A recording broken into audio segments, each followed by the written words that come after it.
जी भी आ गए हैं। आज उन्होंने जब से ये घटनाक्रम पता चला काफ़ी क्लोजली उन्होंने इसको ऑब्जर्व किया है।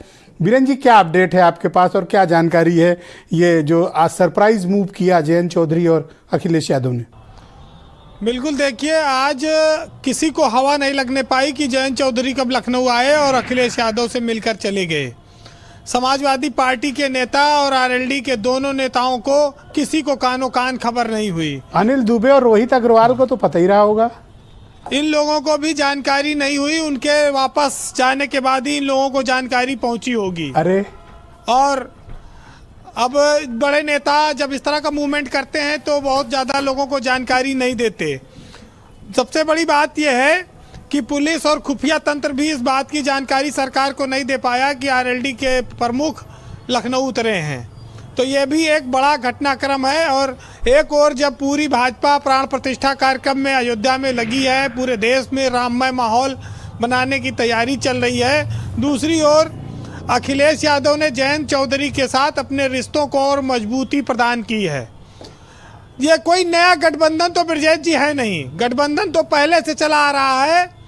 सिर्फ ये कह सकते हैं कि सीटों का बंटवारा हुआ है और रालोद को फ़ायदा दोगुना हुआ है। और फ़ायदा इसलिए दुगुना हुआ है क्योंकि आरएलडी जब पहले 3 सीट पे लड़ी थी लोकसभा में, उसके बाद अब उसको 7 सीटें मिली हैं। तो ये बहुत बड़ी बात है, ये कोई मामूली बात नहीं है कि दुगुनी से ज़्यादा कोई सीटें अखिलेश यादव की पार्टी ने उनको दिया है।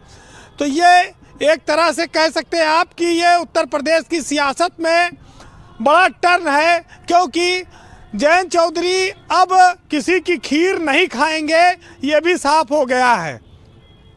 एक बार वो खीर वाला मामला आया था तब थोड़ी नाव डगमगाई कि कहीं जयंत चौधरी खीर खाने न चले जाएं भाजपा की, लेकिन अब लगता है खीर बासी हो चुकी है। अब कोई नया पकवान बनेगा तब उस पर चर्चा होगी जी। और रोटी सूखी खाने के लिए जाट समाज को उन्होंने तैयार कर लिया है। ब्रजेश जी, ये एक ऐतिहासिक मौका आरएलडी और समाजवादी पार्टी के लिए इसलिए है क्योंकि पिछले कई चुनाव से ये लोग साथ हैं। जो काम मुलायम और अजीत सिंह नहीं कर पाए वो अखिलेश यादव और जयंत चौधरी ने किया है, जो हर चुनाव बाद एक दूसरी पार्टी के साथ गठबंधन में चले जाते थे। अजीत सिंह तो देश की हर पार्टी की सरकार में मंत्री रहे, लेकिन जयंत चौधरी ने वो भरोसा अपने गठबंधन को नहीं तोड़ने दिया, टूटने दिया, जो अखिलेश यादव के साथ उन्होंने बनाया था। और अखिलेश यादव ने भी बड़ा दिल दिखाया। विधानसभा में उनके 9 विधायक ऐसे नहीं जीते हैं, 35 से ज़्यादा सीटें आरएलडी लड़ी है। पर मुझे आप ये बताओ कि क्या कांग्रेस को भनक थी, कांग्रेस के साथ जब अभी सीटें फाइनल नहीं हुई तो ये सरप्राइज मूव क्या कांग्रेस को दबाव में लेने के मकसद से किया गया है, या कांग्रेस के ढुलमुल रवैये से ये लोग खफा हैं?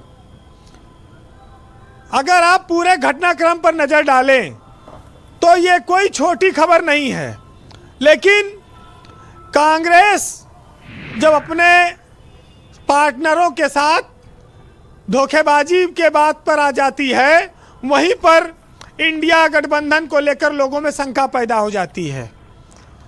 धोखेबाजी इस दृष्टिकोण से कह सकते हैं कि कई बार जब 5 राज्यों के चुनाव हो रहे थे तो बहुत ज़्यादा मनमुटाव हुआ और मायावती के साथ एक धड़ा गठबंधन करने की बात करने लगा। अब दोनों में समझौते की बात आई क्योंकि कांग्रेस हार गई 3 हिंदी भाषी राज्यों में जी, और अब उनके नेता भी सक्रिय हैं। लेकिन देखिए, कांग्रेस के पास ज़्यादा स्कोप है नहीं। कांग्रेस को बताना क्या, जब आरएलडी और सपा का पहले से गठबंधन है। हाँ, ये प्रेशर जरूर बनाएगा कि भाई जल्दी करो, नहीं तो हम सीट का कह रहे हैं कि 8 से ज़्यादा सीटों का स्कोप नहीं है कांग्रेस के लिए यूपी में। क्या ये बात सही है? नहीं, मुझे ऐसा लगता है कि 65 सीटें जो समाजवादी पार्टी के पास लगभग आने की उम्मीद है, उसमें से ये 7 सीटें दी गई हैं। और वो 15 सीटें लगभग अभी कांग्रेस के खाते में उत्तर प्रदेश में जाएंगी। और ये जो 7 सीट है, इसमें एक सीट आजाद समाज पार्टी की भी है, जो चंद्रशेखर को दी जाएगी। तो ये कोई अभी ये कहिए कि अभी समाजवादी पार्टी 58 से 60 सीटों पर चुनाव लड़ेगी, ये हम आप उम्मीद कर सकते हैं। मतलब ये अपने कोटे से साथ दी है।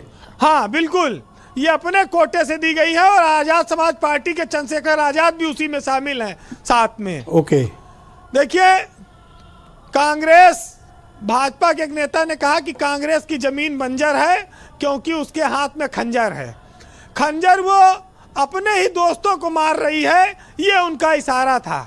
तो इसका परिणाम तो देखिए कुछ ना कुछ आएगा, क्योंकि अगर मायावती साथ नहीं आ रही गठबंधन में तो अखिलेश यादव के साथ जो अतीत में हुआ है उसकी भरपाई करने में ही वक्त लग क्या रहा आप है। पुष्टि कर सकते हैं कि कांग्रेस नेतृत्व को विश्वास में लेकर ये सीटें फाइनल हुई हैं या फिर ये उनके लिए सरप्राइज मूव था? मिर्जा जी, इसमें कांग्रेस के लेकर साथ चलने की बहुत जरूरत तो है नहीं, क्योंकि आरएलडी का गठबंधन समाजवादी पार्टी से था।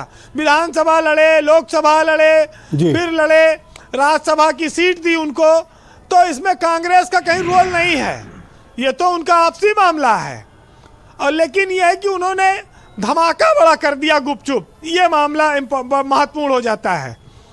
वैसे देखिए, जिस हिसाब से बीजेपी है और जो उसने राममय माहौल बनाया है, जो उत्तर प्रदेश में वो 75 से ज़्यादा लोकसभा सीटने का लक्ष्य लेकर चल रही है, तो उससे मुकाबला करने के लिए रणनीति तो होनी चाहिए विपक्ष के पास, और उनको एक मजबूत गठबंधन के साथ आगे जाना पड़ेगा।